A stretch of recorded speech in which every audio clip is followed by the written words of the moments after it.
What's going on, friends? Hope you're doing amazing. It's your captain of the candlestick, Mr. Jeremy Alexander Newsom. That is me, speaking in third person, which is really dumb to do. Hope you're enjoying your Friday. In this video, we're simply discussing and looking back at a previous trade that a trader did and talk about it, learn from it, talk about the good, the bad, the ugly, the pros, and the cons. Take that information and apply it for future trades. Let's dive in together. You rock. Hey traders from around the world, what's going on? It's Jeremy Alexander Newsom with reallifetrading.com, broadcasting from the front seat of a Nissan Maxima. This is the first stock review I think I've done on the road. My boy Aaron Tomberlin. What up, what up? Driving and day trading at the same time. No. He is not. You will execute the trades. I'm only watching. That's right. We're going to do a quick trade review today.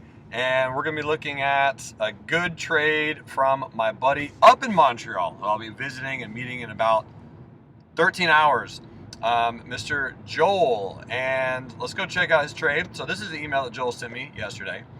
He said, when you have a minute, do you mind reviewing my analysis on ABX? I made a nice profit, 1.75 Rs, no big deal, but wasn't 100% on the entry as it was a retest gap up. I based it on 1943 as a strong previous resistance on the daily, and so when it gapped up well above that level, I looked for an earliest entry in 1984. I wish I'd held long on this one. I actually set a limit, and because of meeting, it stopped me out basically the same minute I got back to my desk. So anyway, let's go look at the chart and talk through ABX on the Toronto Stock Exchange, which is ticker symbol ABX on the TSX. So let's go check it out. And first and foremost, just kind of discuss the gap and the trade setup. Number one, this gap was absolutely beautiful. What's interesting about this is it did have a really nice run up, and it was and still is in some version of a wave 3. But what made it really nice is these two candles right here were kind of a wicked pair candlestick pattern. The highs of these candles were almost the exact same, 1935 and 1932, and it had gapped above this really big resistance as well.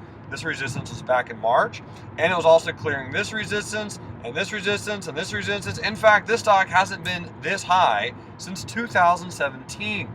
So a lot of bears were trapped, and there were certainly some bulls who were excited about hopping on.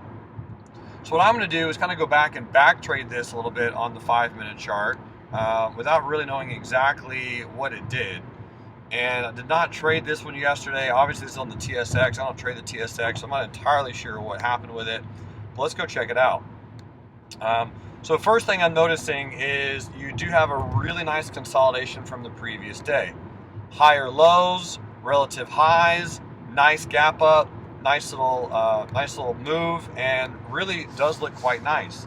So since this is a retest gap, I mean, what would be nice is if it did break the high of this candle, it does have a nice, really pretty upper shadow.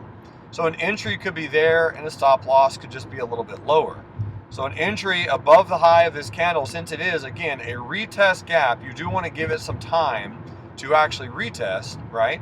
But this is an upper shadow that's pretty nice. In fact, it closed at 1975 with a high at 1982. So this would be at least one setup. If this doesn't trigger, and it kind of hangs out for a little bit and breaks down, then I look to buy the dip around that particular stop loss when the stock comes in contact with the 10 EMA on the 5-minute, if that actually is what happens. So let's kind of see. This is at this point in time my setup that I have on ABX. All right, so immediately triggered in on ABX. Looks really nice, and volume, gorgeous increase in volume, beautiful setup. All right, next candle. Okay, we are rolling. So this trade almost already up in R, and the stop loss again down at 1961. Let's go look for 2 Rs on this trade. 2 Rs is right here. I have no idea if we even hit this price or not. Let's put it right there. So this would be 2 Rs on this particular trade at 2028. So that's pretty much going to be my target, because again, this trade is working immediately. I got in and it didn't even almost flinch. So at this point, I'm just going to be waiting for an S-curve to come in. Once that S-curve comes in, I'm going to move up the stop and just see if I can hit this 2R target at 2028 based on my trade setup. Next candle, oh my goodness. This is almost too easy. Next candle, beautiful. Okay, so here comes the retest. I'm waiting, I'm still waiting, I'm still waiting. I haven't moved my stop at all, haven't done anything, still waiting. So at this point, this is 9:10 Central, which is 10:10 Eastern. The market's been open for 40 minutes. A little bit of a lower shadow. So what I'm gonna do on ABX at this point is just barely move the stop. Take it from where it is and just slowly increase it. Now from here, I could do one of two things. I could either exit a small position and move my stop, or hold on to the entire position and just barely move my stop, which is what I would do in this trade. Now again, I did not take this trade, but this is exactly how I would play it, all things equal. My goal is to let the stock come in contact with the 10 EMA on the 5-minute chart before I really move my next stop, because that's going to be the pressure that's going to push ABX a little bit higher. Since the trade began working immediately, volume really came in nicely. I'm going to keep holding the trade. Next candle, I see volume increasing again. I'm really liking that. The 10 EMA looks good, so I'm still in the trade. Next candle, inside candle. Next candle, inside candle. So this is a really tremendously wonderful consolidation. We are just resting, nothing going on. Next candle, oh man, look at the 10 EMA. The 10 is starting to approach. I'm gonna be moving the stop up again in just a few moments. Next candle, inside candle again, perfect doji, increase in volume. So based on the increase of volume, to me, I'm gonna move my stop up again. This time, I'm gonna put it right about here. What's good about this particular trade is now it's pretty much mathematically impossible for me to lose a full R on this trade. So I can be very patient. Like Joel said, he had a meeting, he was at work. So at this point, I would just have my stop, I would have my 2R target, and I'd be walking away. I would go check some emails. I'd probably go call Aaron Tomberlin and sell a house together. Yeah. That's right. We would do something. But ABX, I'm not going to even worry about it at this point in time. Trade's coming in. This is a shakeout candle. That's why I moved my stop, but not a lot. Everyone else moved their stop right here. Probably just got trailed out on the position.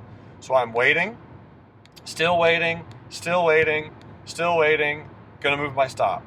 So now, if I truly was away from my computer and wasn't even anywhere close to it, I would, again, just keep my stop down here and ahead of my target here. If I am watching this position, I now move my stop up to a place where there's no way I can lose money. I let this little shakeout occur, because this shakeout is what all the impatient people did. They moved their stop up to a very obvious location and got stopped out. As Warren Buffett said, the stock market's a great dictator between who is patient and wealthy and impatient and broke. So this trade looks amazing. My stop loss is in a place where mathematically now it's pretty impossible for me to lose money. So I'm just going to wait for this 2R target to hit. Looking beautiful. Looking beautiful. Still waiting. Still waiting. Still waiting. So I don't love this little trade down to the 20. That's fine. But I'm going to move my stop after this candle. So now it's 10:55. I've been in this trade for pretty much 3 hours. So I'm going to take my stop loss and I'm going to move it up to here, which is below this, below the low of this candle right here. So this candle is 20.01, so my stop would be $20 even. And now I would actually take my target and move it up a penny or two, because we almost hit the target right there. Since we didn't, I want to give it a little bit more room. We're hanging out at the 20 EMA. I'm going to move my stop loss up. I'm going to move my target up and just see if this trade continues to work. Bang, bang. Okay, we still haven't hit my target and I'm out. So this would have been a 2.1 or 2.2 R trade on ABX. Very simplistic setup. Really beautiful trade. And Joel, I mean, my man, congratulations for making 1.75 Rs. And I really do like your exit. So Joel exited right here on this trade, which again, honestly, Joel, is a fantastic exit. We're never going to get all of it, right? We're never going to exit any trade ever at the exact high to the penny. So this had a lot of white candles in a row. It made a new high. That's a really, really lovely exit. And the only reason I would have done just a smidge better is because I had put my stop I was patient. I was going to walk away. I most likely wouldn't have even been around the computer at all to watch this. And my target would have been 2 Rs because all it did was consolidate nicely pulling into the 10 EMA. Once this bounce happens, right, I would be absolutely okay with another trade lower into the 20. As long as it doesn't break that support that formed at 20.01, I would continue to just trail my stop and make money on this trade. So again, not a huge difference between 1.75 and like 2.1, but every now and then if you can squeak out an extra 1/4 of an R, it really can help. But truly, man, I think this is a great trade. I really do. The only small distinction is I don't necessarily think you would have had to have your stop as low as you did. You mentioned that your stop was at 1943, I think. No, it doesn't actually say where your stop was. So I can't entirely tell where your stop was on this particular chart, Joel. I'm sure you had one. But with this particular trade, my stop would have been 1961. Just a little bit lower than the low of this candle, which was 1965. That's the low of that candle. So Joel, I mean, hey man, congratulations. Beautiful gap, and it had a wonderful follow through today. So today's continuation from yesterday was really just outstanding. And again, you can see, looking back at yesterday, ABX did continue higher. So there's no way that I would have been able to sell this exact high, 2056. You're never going to catch the exact high. It's absolutely okay. No big deal whatsoever. But as a follow through on this trade, I would have been really, really interested once this high wave doji candle comes in and then the low of this candle. The very first 5-minute candle should tell you all you need to know about this trade. Huge bullish volume, massive bullish volume. And then this candle comes in with a really, really nice lower shadow. Then you get a bearish candle right here. So I'm gonna get in bullish. Once this Marubozu candle comes in, I'm probably gonna get in bullish on a pullback there with a stop loss really down here at 20. And S curve, I would have held this trade. Up here, I most likely would have exited a 10th my position.